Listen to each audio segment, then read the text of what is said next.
Il arrive un moment où elle pense que vous serez toujours là, que votre patience est sans limite, que vous êtes une personne ordinaire, que votre présence est assurée.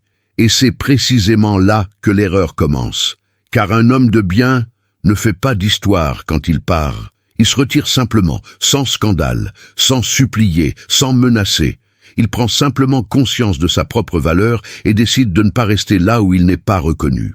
Et quand cela arrive, ce qui était routine devient absence.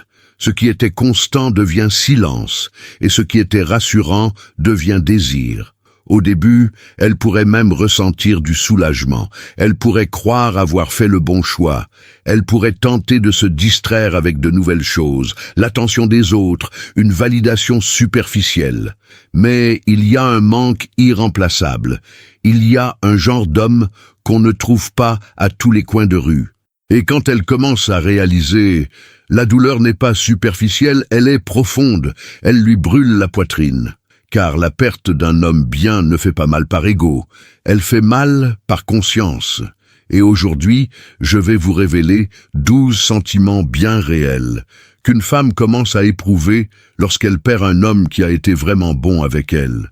À partir de maintenant, vous allez entendre ce que personne n'ose dire, les vérités occultées par des discours préparés que la plupart préfèrent ignorer.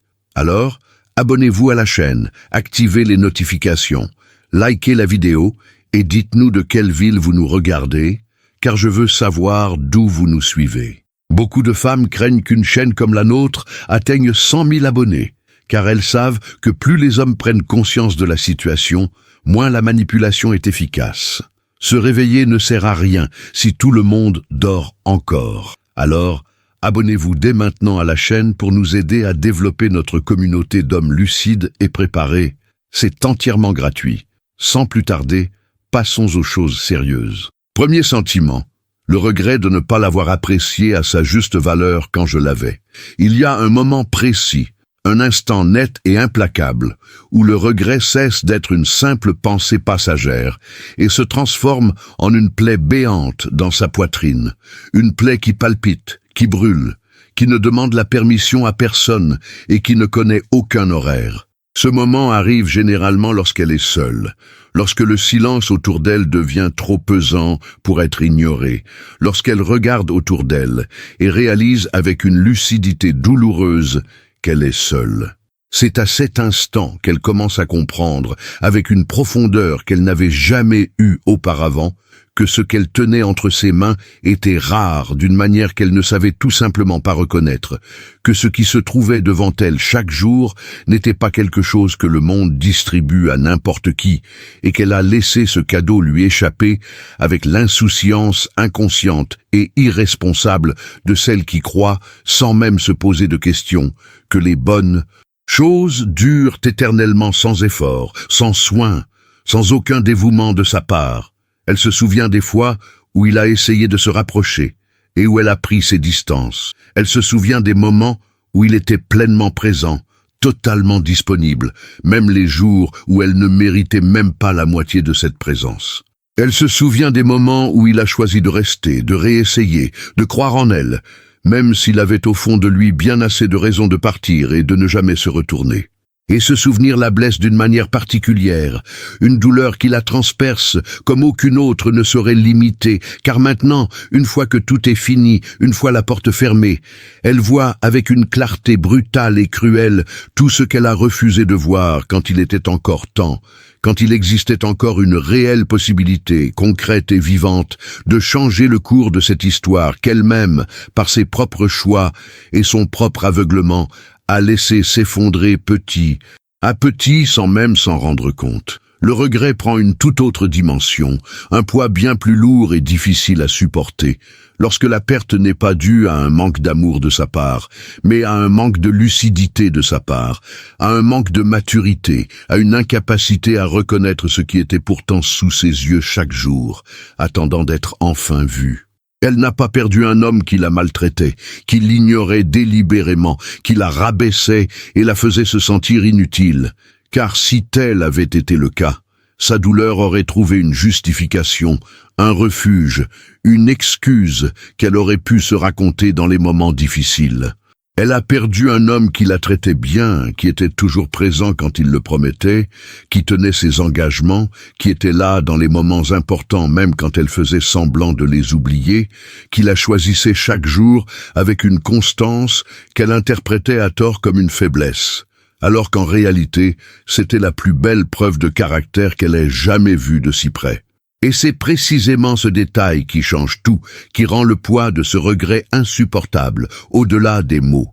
Car lorsqu'on perd quelqu'un qui nous a maltraités, la douleur se mêle à un certain soulagement. Mais lorsqu'on perd quelqu'un qui nous a bien traités, la douleur est pure, sans mélange, sans réconfort, sans échappatoire. Impossible de le blâmer.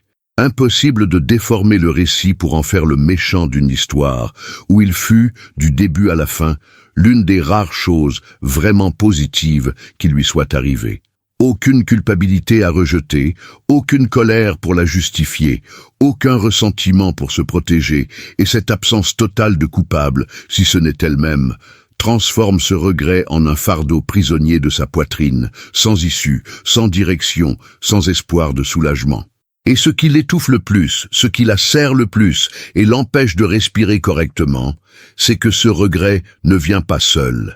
Il est chargé de scènes, de souvenirs précis et détaillés qu'elle voudrait désespérément effacer, mais qui s'obstinent à ressurgir dans les moments les plus calmes et les plus vulnérables de la journée, comme si son esprit avait soigneusement conservé chaque erreur, précisément pour la lui reprocher lorsqu'elle est sans défense. Elle se souvient de la fois où il est rentré tout excité pour lui annoncer quelque chose et où elle a à peine levé les yeux de son téléphone pour l'écouter. De la fois où il a préparé quelque chose de spécial, y a mis tout son cœur et où elle l'a reçu avec indifférence, sans réaliser l'importance de ce geste, sans comprendre que derrière chaque petite chose qu'il faisait se cachait un choix conscient de la faire passer en premier. De la fois où il lui a tendu la main quand elle en avait le plus besoin, et où elle a détourné le visage par fierté, par entêtement, par une résistance qu'elle prenait pour de la force, alors qu'en réalité, il ne s'agissait que d'une peur non résolue qu'elle n'a jamais eu le courage d'affronter de front. Le jour où il lui a demandé si tout allait bien, avec ce regard de quelqu'un qui voulait vraiment savoir, et qu'elle a répondu oui d'une froideur qui dissimulait la souffrance intérieure, ratant ainsi l'occasion de se montrer vulnérable avec quelqu'un qui aurait su accueillir cette vulnérabilité avec délicatesse. Chacune de ces scènes revient comme une nouvelle blessure sur une plaie encore ouverte, lui rappelant sans pitié et sans douceur qu'elle tenait entre ses mains ce que tant de femmes passent leur vie à chercher en vain, et qu'elle a traité ce quelque chose comme si c'était banal, remplaçable, garanti à jamais, quoi qu'elle fasse ou ne fasse pas. Le regret, c'est précisément cela. Le poids de savoir qu'on avait la bonne chose, au bon moment, avec la bonne personne, et qu'on a soi-même tendu la main. Deuxième impression, le silence de la maison qui autrefois abritait sa présence. Il existe un silence qui n'est pas seulement l'absence de son, c'est l'absence d'une personne en particulier. Ce silence-là a un poids, une texture, une cruauté que seuls ceux qui l'ont éprouvé peuvent vraiment comprendre. Avant, la maison était vivante. On y entendait ses pas dans le couloir qu'elle avait appris à reconnaître sans même les regarder.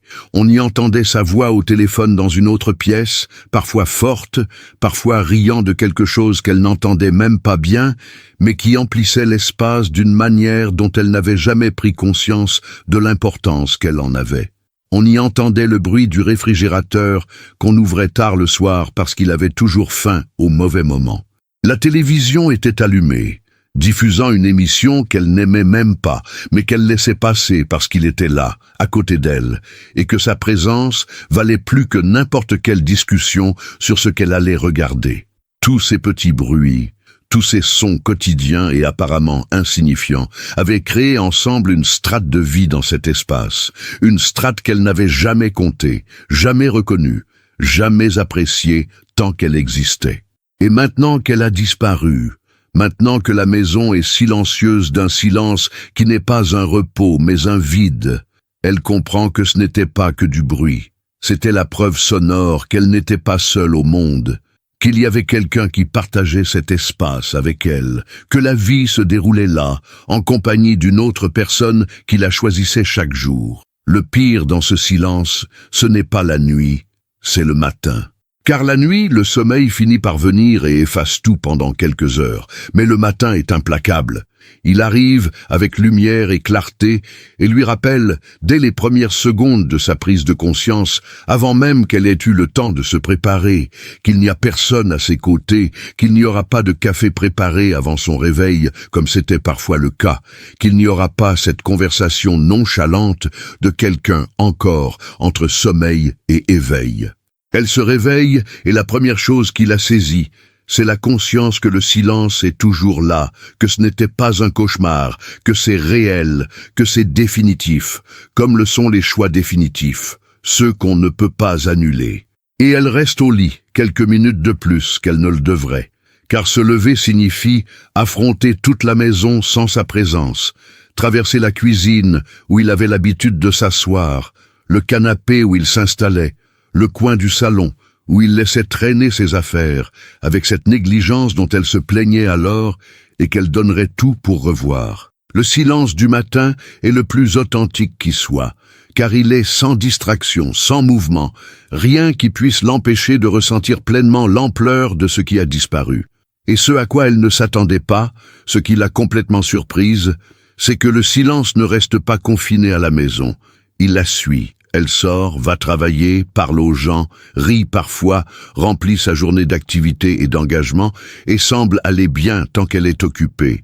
Mais lorsque la dernière conversation de la journée s'achève, lorsque le dernier rendez-vous est terminé, lorsqu'elle monte en voiture ou prend le bus pour rentrer chez elle, le silence l'attend déjà de l'autre côté de la porte, comme si elle n'était jamais partie. Et dans ce silence, il y a quelque chose d'encore plus précis et d'encore plus douloureux. L'absence de sa voix. Pas de façon générale, pas de façon vague, mais sa voix qui lui parlait, lui demandant comment s'était passée sa journée, commentant des futilités, discutant de quelque chose qui, à cet instant, lui paraissait trop important et qu'elle échangerait désormais contre n'importe quelle conversation, n'importe quel sujet, n'importe quelle phrase prononcée par lui. Elle a appris trop tard que la présence n'est pas un détail. La présence est la différence entre un foyer et un lieu où dormir, entre une vie partagée et une vie qui se déroule dans la solitude même lorsque nous sommes entourés de gens. Troisième sentiment, la douleur de voir que tu as continué ta vie sans elle. Elle ne s'attendait pas à ce que la douleur soit aussi vive. Elle pensait que s'il y avait de la douleur, ce serait celle de le voir détruit, perdu, tentant de revenir. Mais la réalité l'a rattrapé d'une manière bien différente et plus cruelle.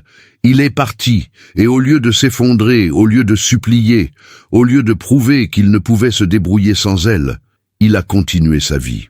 Il a continué sa vie avec une fermeté qu'elle observe de loin, une fermeté qui lui serre la poitrine, d'une façon qu'elle ne parvient pas à expliquer, car ce n'est pas de la colère, ce n'est pas vraiment de l'envie, c'est quelque chose de plus complexe et de plus difficile à nommer. C'est la douleur de réaliser qu'elle a mal évalué sa valeur. Elle pensait qu'il avait besoin d'elle d'une manière qui la mettait en position de force. Et maintenant, elle voit que celle qui avait besoin de lui, qui dépendait émotionnellement de cette présence plus qu'elle ne l'admettait, c'était elle. Il était là parce qu'il le voulait, parce qu'il avait choisi d'être là, parce qu'il y croyait. Et quand il devint évident qu'il n'y avait plus rien en quoi croire, il se leva, fit ses valises et partit.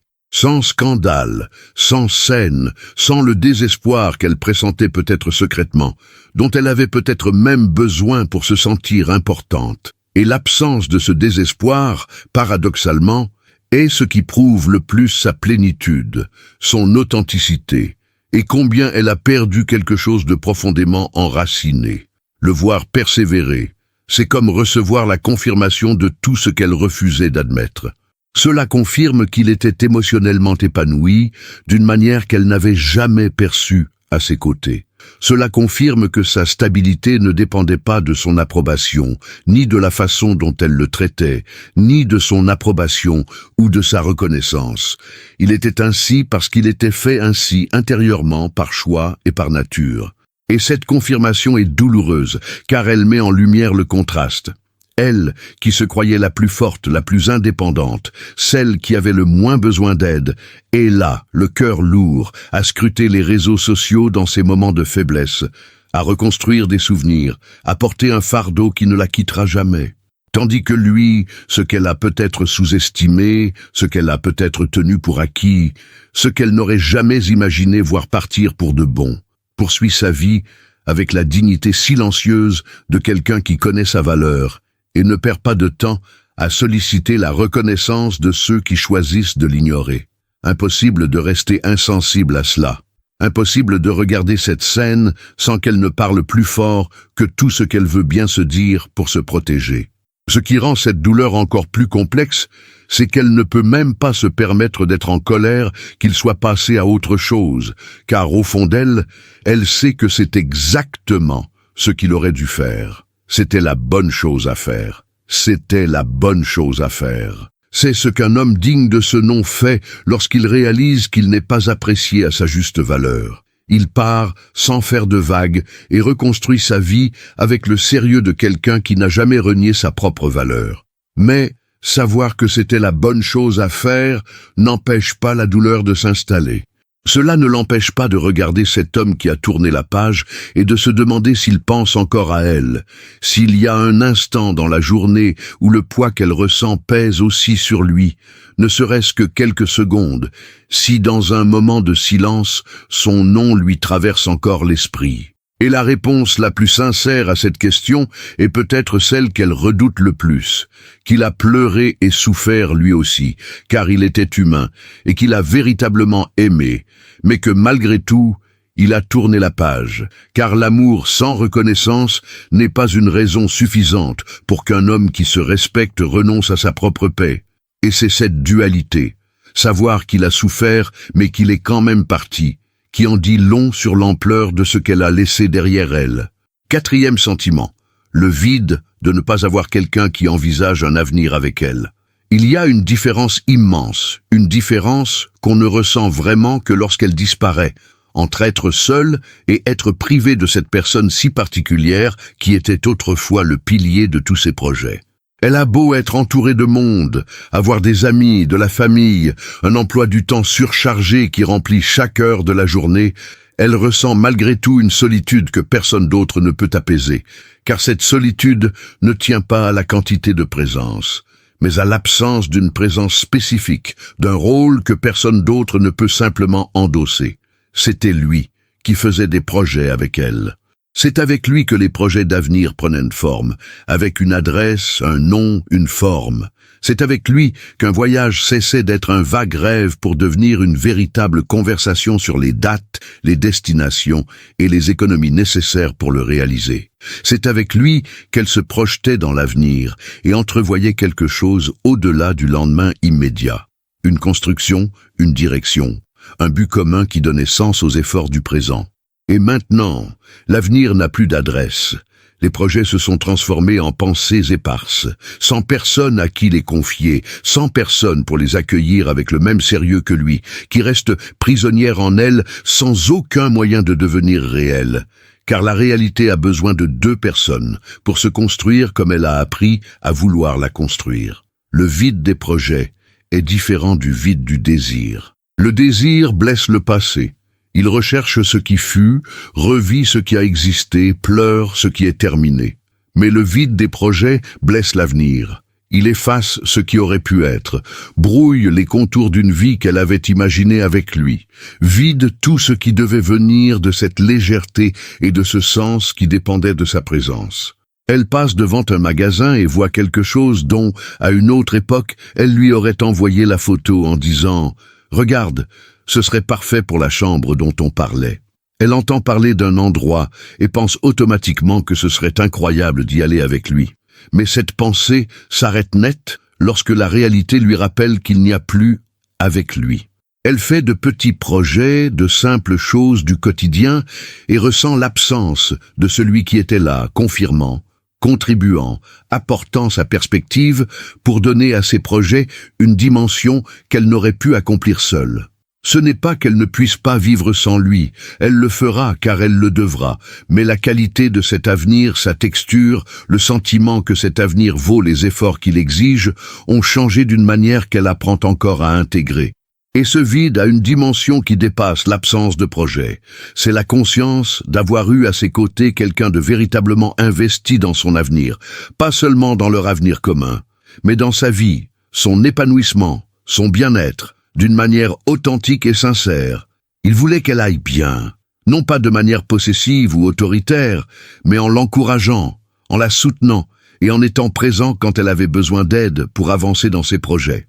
Et maintenant, elle réalise combien il est rare de rencontrer quelqu'un comme lui, quelqu'un qui célèbre ses victoires sans minimiser les siennes, quelqu'un qui la serre dans ses bras, dans les moments difficiles, sans faire de sa fragilité un fardeau, quelqu'un qui construit à ses côtés sans jamais perdre de vue l'avenir. Ce vide n'est pas seulement une question de compagnie, c'est une véritable complicité, celle qu'on ne peut ni improviser, ni fabriquer, ni trouver n'importe où. Et elle porte ce vide avec la lourde conscience d'avoir elle-même vidé ce qui était plein. 5e sensation, la perte du sentiment de protection. La plupart des femmes n'emploient pas ouvertement le mot « protection », surtout à une époque où l'indépendance est devenue synonyme d'autonomie. Pourtant, il existe une différence fondamentale que le corps perçoit avant même que l'esprit ne l'accepte, entre savoir qu'on peut se protéger et avoir le sentiment que quelqu'un ferait tout pour qu'on n'ait pas à le faire. Elle savait se débrouiller seule avant lui. Elle saura se débrouiller seule après lui, mais pendant sa présence, il y avait quelque chose de différent autour d'elle, quelque chose qu'elle ne parvient à nommer que maintenant qu'il est parti. C'était la certitude que si quelque chose tournait mal, elle ne serait pas seule. C'était savoir qu'un homme serait à ses côtés, qui ne l'abandonnerait pas au premier signe de difficulté, qui ne se déroberait pas quand elle aurait besoin de force, qui resterait inébranlable précisément quand le monde autour d'elle se mettrait à trembler. Ce sentiment n'est pas de la faiblesse. Il ne l'a jamais été. C'est l'un des besoins les plus humains qui soit. Le besoin de savoir qu'il y a quelqu'un qui vous couvre, qui prend soin de vous, qui vous choisit en priorité, alors que le monde entier semble conspirer contre vous.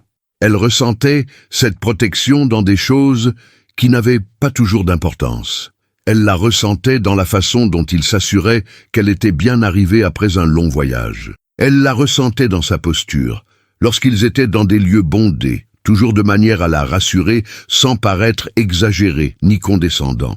Elle la ressentait dans ses appels lorsqu'elle traversait une période difficile au travail, non pas pour résoudre ses problèmes, non pas pour lui donner des réponses, mais pour lui faire comprendre qu'elle n'était pas seule. Elle la ressentait dans la fermeté de sa voix lorsqu'une inquiétude la gênait et qu'il lui disait sans emphase que tout irait bien. Et elle le croyait, car lorsqu'il le disait, c'était différent.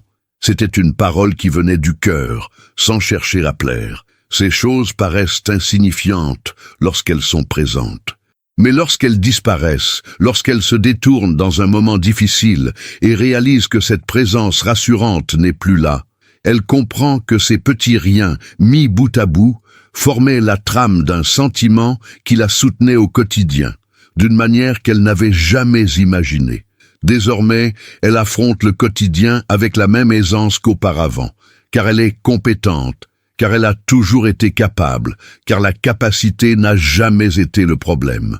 Le problème est ailleurs. Le problème, c'est qu'être capable seul et être capable en sachant qu'on a quelqu'un à ses côtés sont des expériences totalement différentes en termes de ressenti intérieur. Et ce n'est pas quelqu'un qui résout les problèmes à sa place qui lui manque, mais quelqu'un qui est là pendant qu'elle les résout, qui partage le poids des situations difficiles sans la faire tout porter sur ses épaules.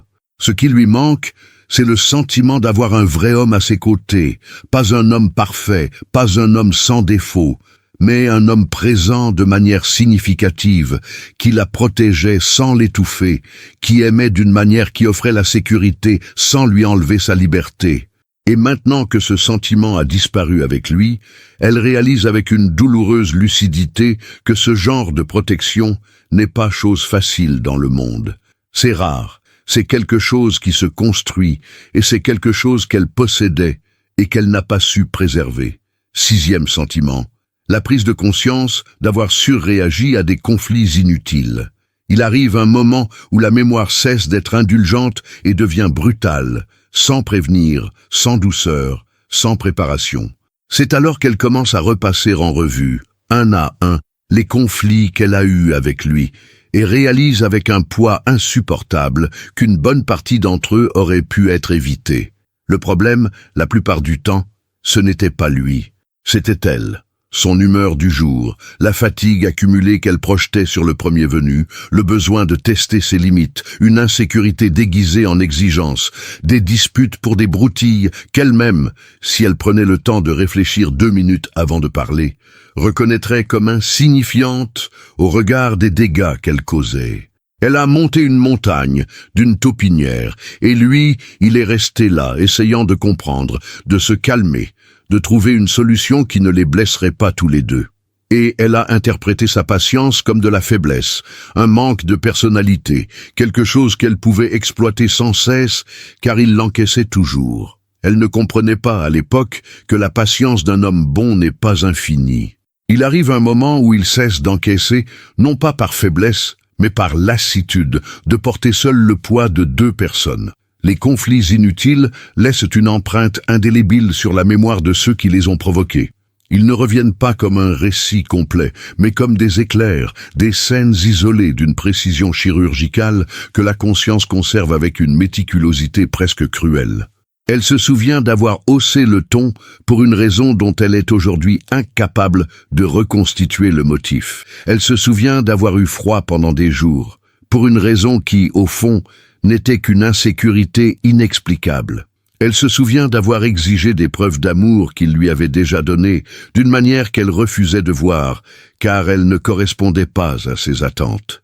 Elle se souvient d'avoir provoqué des disputes alors qu'il était fatigué, alors qu'il avait besoin de calme, alors qu'elle aurait au moins pu le laisser souffler et se sentir légère pour lui aussi. Et chacun de ces souvenirs s'accompagne d'une question sans réponse qui la hante. Qu'est-ce qui aurait été différent si elle avait choisi le calme ? Combien de nuits s'achevant dans un silence pesant auraient pu se terminer par une connexion si elle avait pris une profonde inspiration avant de transformer la moindre dispute en conflit ?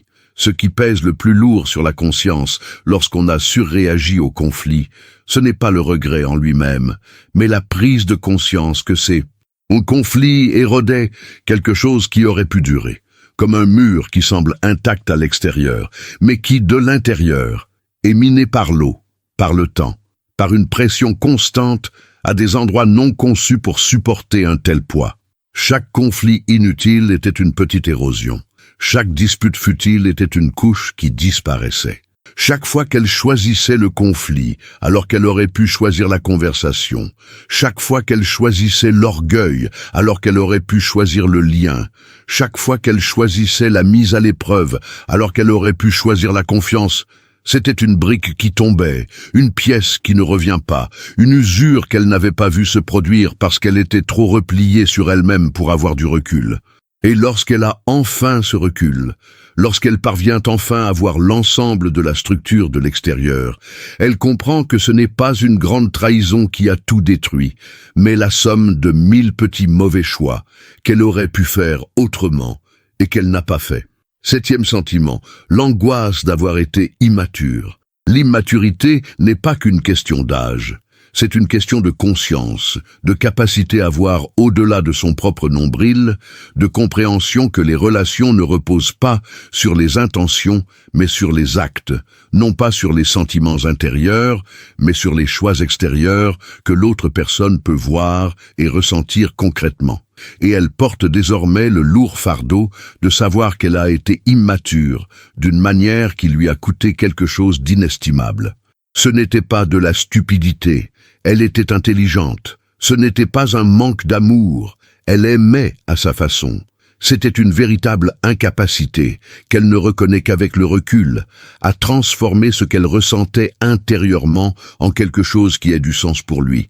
C'était l'incapacité de céder sans avoir l'impression de perdre, d'admettre une erreur sans que cet aveu ne déclenche une nouvelle dispute. D'accepter de l'attention sans immédiatement en chercher la petite bête, sans immédiatement soupçonner les motivations, sans se refermer instantanément au moment précis où la situation exigeait qu'elle s'ouvre. Elle avait de l'amour, mais il lui manquait les outils, et l'absence de ces outils a détruit ce que l'amour avait construit. L'angoisse liée à l'immaturité possède une dimension bien particulière qui la distingue des autres formes de douleur. Elle ne peut s'exprimer que vers l'intérieur. Quand on est maltraité, on éprouve de la colère envers cette personne. Quand la vie nous enlève quelque chose, on ressent de la tristesse pour ce qui a été perdu. Mais quand par notre propre immaturité, nos propres limites, nos propres réactions incontrôlables, nous repoussons quelqu'un qui voulait rester, la douleur ne trouve pas d'adresse extérieure. Elle revient.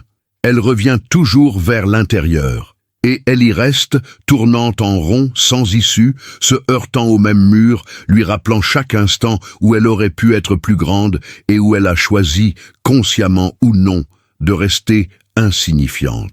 Elle repense au moment où il avait besoin d'une femme mûre à ses côtés et où elle lui a offert une version d'elle-même qui apprenait encore à exister au monde. Elle repense au moment où la situation exigeait de la sérénité et où elle a réagi impulsivement. Elle repense au moment où l'amour qu'il éprouvait pour elle méritait une réciprocité à la hauteur de ses sentiments et où elle avait répondu sans être encore prête à comprendre l'ampleur de ce qu'elle recevait. Et la plus profonde angoisse, celle qui persiste au plus profond d'elle-même, c'est de savoir que sa maturité est arrivée tard, après son départ, poussée par la douleur de la perte, engendrée précisément par le douloureux processus d'immaturité. Aujourd'hui, à bien des égards, elle est la femme qu'il méritait d'avoir à ses côtés. Elle comprend désormais ce qu'elle ne comprenait pas auparavant. Elle réagirait différemment. Elle ferait d'autres choix. Elle serait différente. Pas parfaite, mais différente, plus entière, plus consciente, plus capable de donner et de recevoir sans saboter. Et cette prise de conscience est l'une des formes de douleur les plus cruelles qui soient, car elle prouve que la croissance est possible, que le changement est réel. Mais elle montre aussi que la croissance qui survient après le point de rupture ne sauve pas le passé. Elle ne fait que préparer l'avenir. Et elle ne veut pas de l'avenir. Elle veut retrouver le passé. Elle veut ce qu'elle a perdu. Et savoir qu'on est arrivé trop tard pour devenir ce qu'on aurait pu être dans cette histoire précise est une angoisse sans consolation facile, sans raccourci, sans solution rapide. C'est le genre de douleur que seul le temps et le choix d'agir différemment lorsqu'une autre chance se présente peuvent transformer en quelque chose qui valait la peine d'être souffert. 8e sentiment. La peur de ne plus jamais ressentir ce genre d'attention. Il existe une forme d'attention particulière, propre à certaines personnes. Ce n'est pas l'attention générique d'une personne élevée dans le respect des bonnes manières, ni l'attention ostentatoire de quelqu'un qui cherche à impressionner d'emblée, ni l'attention conditionnelle de quelqu'un qui se soucie des autres en attendant quelque chose en retour. C'est l'attention qui transparaît dans des détails imprévus, dans des gestes spontanés, dans des attitudes si authentiques qu'on ne peut que s'expliquer par la nature même de cette personne. Elle est faite pour remarquer, pour se soucier des autres, pour être présente, sans avoir besoin d'applaudissements pour exister. Et elle a bénéficié de cette attention. Elle vivait près d'une personne ainsi. Et maintenant, elle porte en elle une peur qui grandit dans les silences, une peur qu'elle n'avoue pas à voix haute mais qui est toujours présente. La peur que cette attention ait été unique, trop rare, le genre de choses qui n'arrivent qu'une fois dans une vie pour certains, et jamais 2 fois pour la même personne, et qu'elle, qui l'a reçue et l'a laissée partir, n'ait peut-être plus jamais l'occasion de la ressentir. Sa peur n'est pas celle de la solitude. Elle survit à la solitude, elle l'a déjà prouvé. Sa peur est celle d'être entouré de personnes qui n'atteindront jamais la même présence que lui. C'est celle de nouer d'autres relations, de réessayer, de s'ouvrir à nouveau, et de réaliser un jour que l'attention qu'elle reçoit est superficielle, vide, belle en apparence, mais dépourvue de cette substance même qu'elle sait exister pour l'avoir vécue. C'est celle de s'habituer à moins, car il est impossible d'expliquer à quelqu'un qui n'a jamais ressenti ce que signifie ressentir profondément. C'est celle de passer les prochaines années à comparer, même inconsciemment, chaque geste d'attention à la norme qu'il a instaurée, sans même s'en rendre compte. Cette peur est silencieuse mais constante, comme un bruit de fond qui ne disparaît jamais. Elle est là lorsqu'elle rencontre quelqu'un de nouveau et réalise qu'il manque quelque chose. Elle est là lorsqu'elle essaie de se convaincre qu'elle trouvera quelque chose d'équivalent. Elle est là lorsque l'honnêteté la frappe plus fort et qu'elle s'avoue qu'elle ne sait pas si elle le trouvera. Ce qui rend cette peur encore plus complexe, c'est qu'elle se mêle à la culpabilité, car elle sait qu'elle a pris le risque de perdre précisément ce qu'elle craint désormais de ne jamais retrouver. Elle n'a pas perdu cette affection par cruauté, ni parce qu'elle a disparu sans raison apparente, ni par malchance ou à cause d'un événement indépendant de sa volonté. Elle l'a perdue parce qu'elle ne savait pas comment l'accueillir, parce que parfois, elle l'a rejetée, parce qu'elle n'a pas su reconnaître à temps la valeur de ce qui lui était offert avec une générosité dont elle ignorait la rareté. Et maintenant, la peur de ne plus jamais ressentir cette affection est chargée de la conscience qu'elle l'a reçue, qu'elle l'a eue à sa portée, et qu'elle a elle-même contribué à la faire disparaître. Cette peur ne concerne pas seulement l'avenir, c'est aussi un miroir tendu vers le passé, reflétant une version d'elle-même qu'elle aimerait secouer par les épaules, regarder dans les yeux et lui dire « Prends soin de ce que tu as. Faites attention maintenant, tant que c'est encore à vous. » 9e sentiment, le sentiment que les choses auraient pu être différentes. Contrairement aux autres douleurs qui ont un début et une raison bien définie, celle-ci est la plus paralysante car elle ne vit pas dans le passé, mais dans ce qui n'a pas été, mais aurait pu être. C'est la douleur de l'univers parallèle, de cette réalité alternative, où elle a agi différemment, où elle a fait d'autres choix, où elle aurait pu devenir celle qu'elle aurait pu être un peu plus tôt. Et cette réalité alternative est cruellement vivante dans son esprit. Elle n'est ni vague, ni abstraite. Elle est composée de scènes, de détails, de moments précis où elle visualise exactement l'instant où tout aurait pu basculer. La conversation qu'elle n'a pas eue alors qu'elle aurait dû. L'ouverture qu'elle n'a pas donnée lorsqu'il cherchait à se rapprocher. Le geste d'amour qu'il a fait et auquel elle a répondu froidement alors qu'elle aurait pu le faire avec chaleur. Chacun de ces moments est un point de bifurcation qu'elle voit clairement maintenant. Un point où deux chemins s'offraient à elle et où, sans s'en rendre compte, elle a emprunté celui qui l'a menée là. Le sentiment que les choses auraient pu être différentes est particulièrement douloureux car il n'est pas impossible, il est plausible. Si c'était impossible, s'il n'y avait jamais eu la moindre chance que cela fonctionne, il serait plus facile d'accepter la fin. Mais il y avait une chance. Il y avait des bases solides. Il y avait de l'amour des deux côtés, une réelle bienveillance de sa part, qu'elle ressent encore à travers le souvenir de chacun de ses efforts. Il y avait suffisamment de matière pour construire quelque chose de durable. Et cette matière n'a pas été gâchée par manque d'amour, mais par manque de lucidité, à un moment où la lucidité pouvait encore faire la différence. C'est différent d'une relation vouée à l'échec dès le départ. Celle-ci ne l'était pas. Celle-ci avait tout pour devenir ce qu'elle désirait.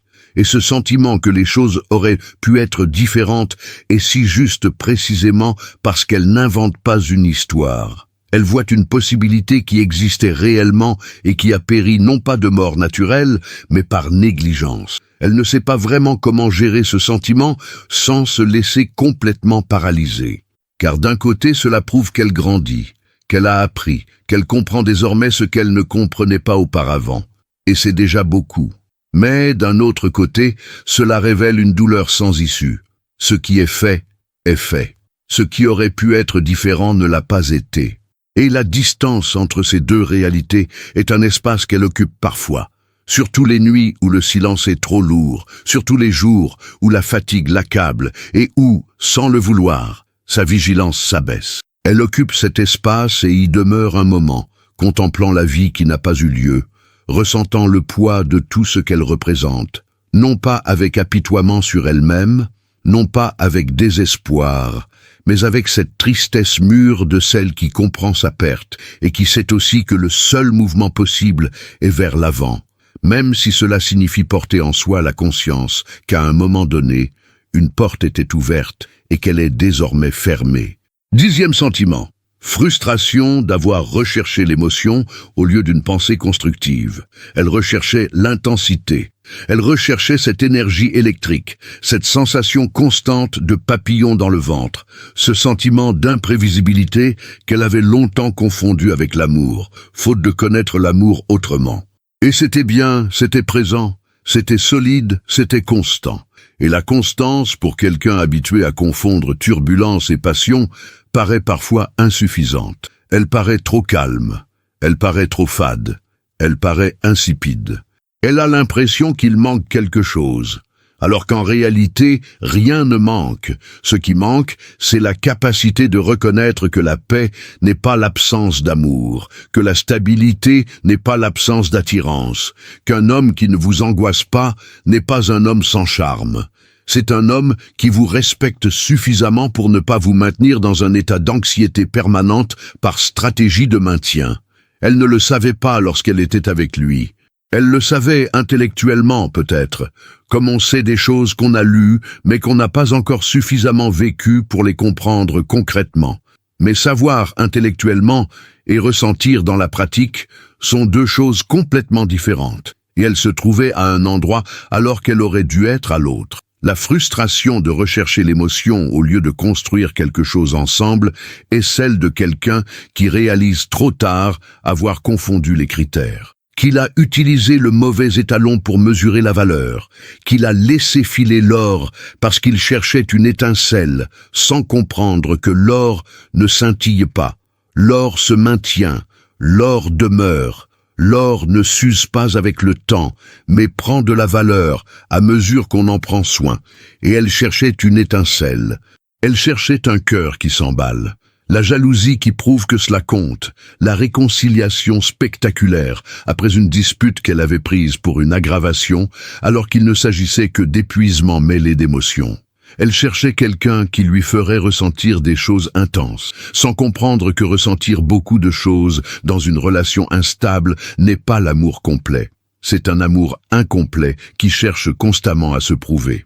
Et lui, qui offrait quelque chose de réel, de construit, de durable, semblait moins important parce qu'il n'avait rien à prouver, parce qu'il ne jouait pas à des jeux, parce qu'il ne la poussait pas à bout pour que le soulagement paraisse intense. Elle interpréta son état de santé comme une absence de flamme.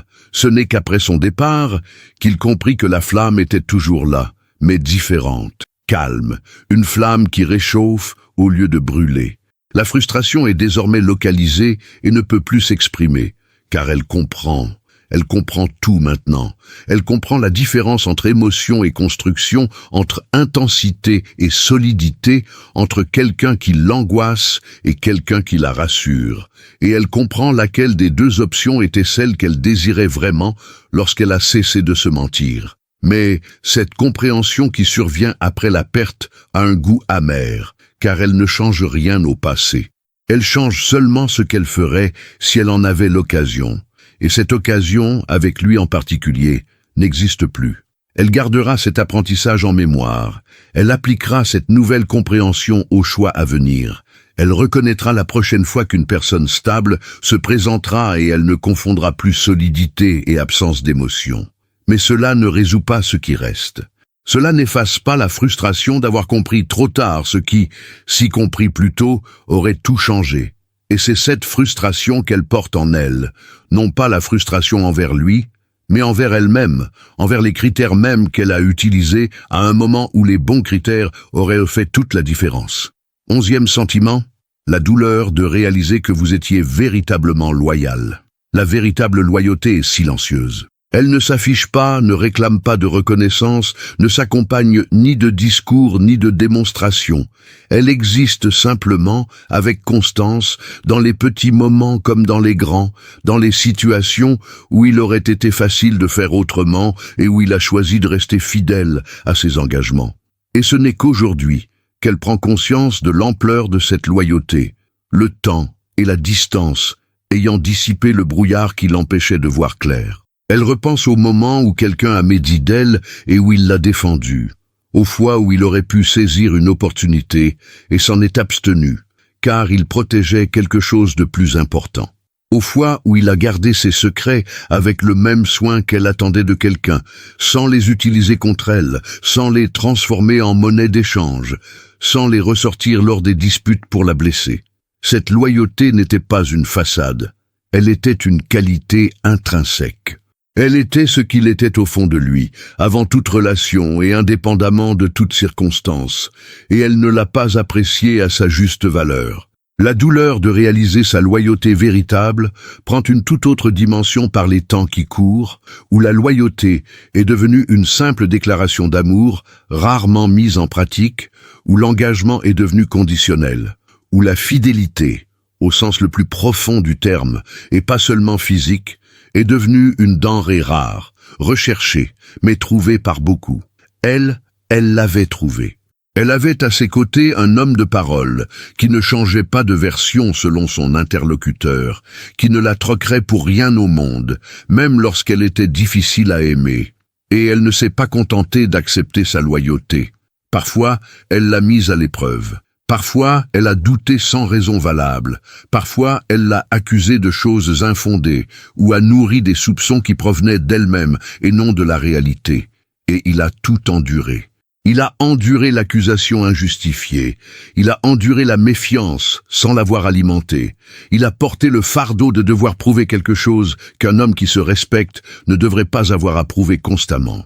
Maintenant, elle observe le monde qui l'entoure. Elle voit ce qui se passe. Elle entend les histoires que lui racontent ses amis. Elle voit ce qui est considéré comme normal dans les relations d'aujourd'hui. Et la douleur s'intensifie d'une manière particulière, car le contraste est trop saisissant pour être ignoré. Ce qu'elle avait n'était pas la norme, c'était l'exception. Il était le genre d'homme que l'on qualifie d'idéal, mais que l'on rencontre rarement, et quand on le rencontre, on ne le reconnaît parfois pas car on s'attend à une arrivée en grande pompe, avec un drame, un signe évident disant « c'est lui ». Et lui, il est arrivé simplement. Il est arrivé régulièrement, il est arrivé comme les choses authentiques arrivent toujours, sans exagération, sans jouer la comédie, juste lui-même, chaque jour, sans avoir besoin d'une scène. Et elle ne l'a pas vu. Ou alors elle l'a vu, mais elle ne savait pas comment réagir. Et la douleur de réaliser qu'il était vraiment loyal est aussi la douleur de réaliser qu'elle n'a pas rendu sa loyauté, qu'elle a reçu quelque chose de précieux et ne l'a pas traité comme tel, et qu'elle en paie maintenant le prix, une fois à la fois, chaque fois qu'elle ressent le désir et que la réalité lui rappelle que c'est elle qui a renoncé à la chose la plus rare qu'elle ait jamais possédée. 12e sentiment, le regret de ne pas avoir protégé la relation. Les relations ne meurent pas subitement. Elles s'éteignent petit à petit, silencieusement, au milieu des tracas du quotidien que l'on laisse passer parce qu'il semble toujours y avoir du temps. Toujours du temps, toujours du temps pour régler les choses plus tard, toujours du temps pour parler demain, toujours du temps pour s'occuper l'un de l'autre la semaine prochaine, quand la vie sera plus calme. Et elle comprend maintenant, avec une lucidité douloureuse, que protéger une relation n'est pas un acte grandiose et spectaculaire, mais une succession de petits choix quotidiens qui, mis bout à bout, créent un bouclier autour de ce que l'on construit ensemble.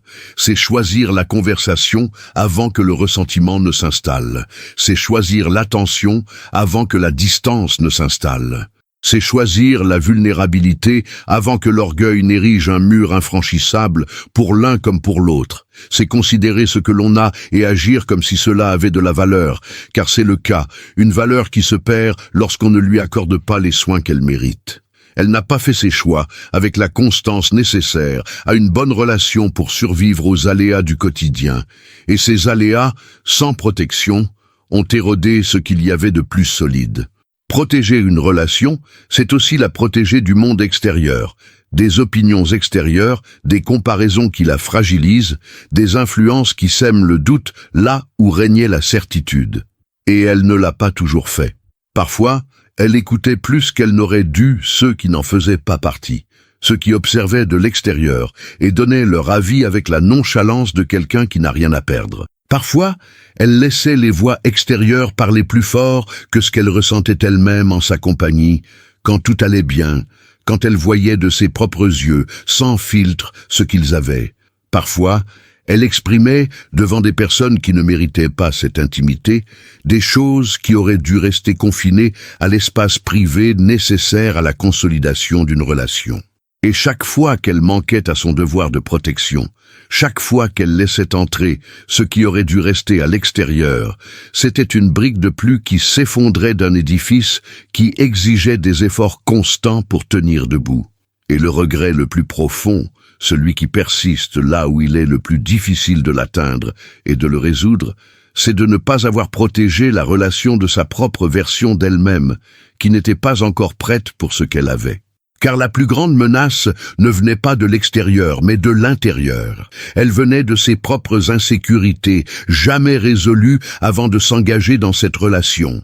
Elle venait de peurs jamais nommées, transformées en comportements qui repoussaient précisément ce qu'elle désirait.